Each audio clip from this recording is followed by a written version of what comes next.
नमस्कार दोस्तों, मेरी यूट्यूब चैनल ज्ञान का समाचार में आप सभी का बहुत बहुत स्वागत है। यह एक बहुत अच्छी कहानी है। मैं आपको इस वीडियो में बताऊंगा। आप मेरे साथ वीडियो को लास्ट तक ज़रूर देखें और वीडियो अच्छी लगे तो वीडियो को लाइक शेयर करके चैनल को सब्सक्राइब जरूर कर लें। तो चलिए वीडियो को शुरू करते हैं। तोता और मैना की कहानी। काफ़ी समय पहले की बात है। जंगल के वातावरण में धीमी धीमी ठंड ने अपना आधिपत्य जमा लिया था। ठंड इतनी अधिक भी नहीं थी कि जाड़े से शरीर कांपने लगे। शहरों, कस्बों और गांवों से कहीं अधिक ठंड होती है। उस जंगल में एक अत्यधिक मन भावन बगीचा था।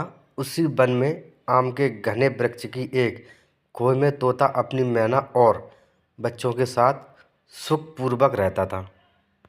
एक दिन शाम को तोता जब अपने घोंसले पर आया तो वह बुरी तरह कांप उठा।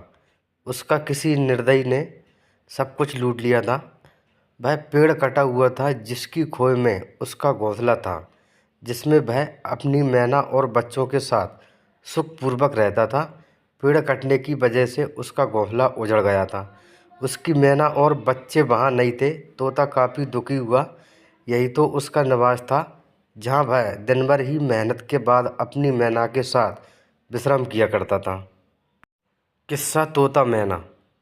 तोते ने कटे हुए वृक्ष के चारों ओर नजरें घुमाकर देखा। उसे उसकी मादा और बच्चे कहीं नहीं मिले। घोंसला उजड़ने और अपने परिवार के सदस्यों के बिछड़ने का तोते को काफ़ी दुख हुआ।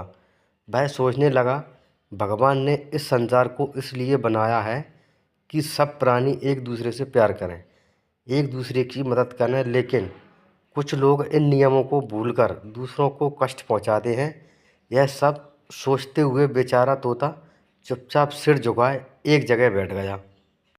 तभी अचानक तोते को याद आया कि करीब के ही एक बाग में एक मैना का घोंसला है और वह वहाँ अकेली ही रहती है। उसने अभी तक किसी तोते से नाता नहीं जोड़ा है। यह सोचकर तोते ने राहत की सांस ली। उसने सोचा, अपना घर बार उजड़ चुका है, शायद मेरी दास्तान सुनकर मैना को मुझ पर दया आ जाए और वह मुझे अपने घोंसले में थोड़ी सी जगह दे दे। काफ़ी सोच विचार करने के बाद तोते ने उड़ान भरी और कुछ ही पल में उस डाली पर पहुंच गया जिस पर मैना का घोंसला था। मैना ने जब एक अजनबी तोते को देखा तो वह चौंक कर उछल पड़ी और वह उससे दूर जा बैठी तथा कड़क कर बोली, ए तोते, यह क्या है? तुम यहाँ क्यों आए हो? मैं इस डाल पर बरसों से रही हूँ। इस पर मेरा अधिकार है। तुम यहाँ से भाग जाओ। ए मैना, इतना गुस्सा क्यों करती हो? तोते ने धीमी आवाज़ में कहा, मेरे यहाँ बैठने से तुम्हें क्या एतराज़ है? रात बिताने आया हूँ, सुबह होते ही चला जाऊँगा। हरगिज नहीं, मैना ने क्रोधित स्वर में कहा। मैं तुम्हें यहाँ एक पल के लिए भी नहीं रहने दूँगी। जाओ कहीं और रात बिताओ। मैना, एक बात पूछूं? तोते ने कहा। पूछो, क्या पूछना चाहते हो? मैना ने उसकी ओर देखे बगैर कहा। तुम नाराज़ क्यों हो? तुम्हें मुझसे इतनी नफरत क्यों है? भगवान ने तो हर जीव का जोड़ा बनाया है। इस प्रकार क्रोधित होते मैंने तो किसी को नहीं देखा। तोते मैना बोली, शायद तुम नहीं जानते कि मर्दों की जात कितनी बेवफा होती है। वह हमेशा औरतों को अपनी लच्छेदार बातों में फंसाकर उन्हें दुख देता है और उनसे बेवफाई करता है। इसीलिए मुझे मर्द जात से सख्त नफरत है। मैं किसी भी मर्द को अपने पास नहीं फटकने देती।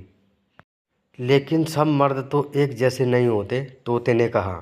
तुम मुझे सफाई मत दो और यहाँ से भाग जाओ, ताकि मैं अपने घोंसले में जाकर आराम से सो सकूं। मैना ने कहा, मैं अन्य मर्दों की तरह नहीं हूँ और बेवफा भी नहीं हूँ।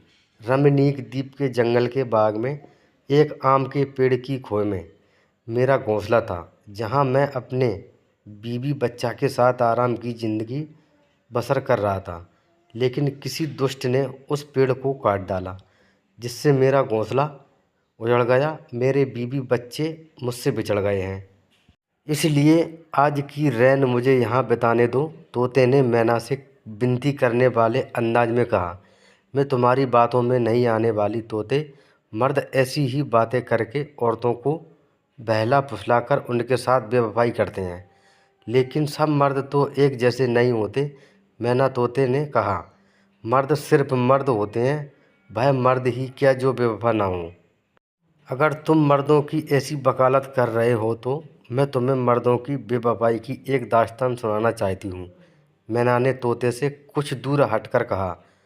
सुनाओ मैना। तोते ने सोचा, चलो इसकी दास्तान सुनने में रात को कुछ समय तो गुजरेगा ही। तोते ने मैना से कहा।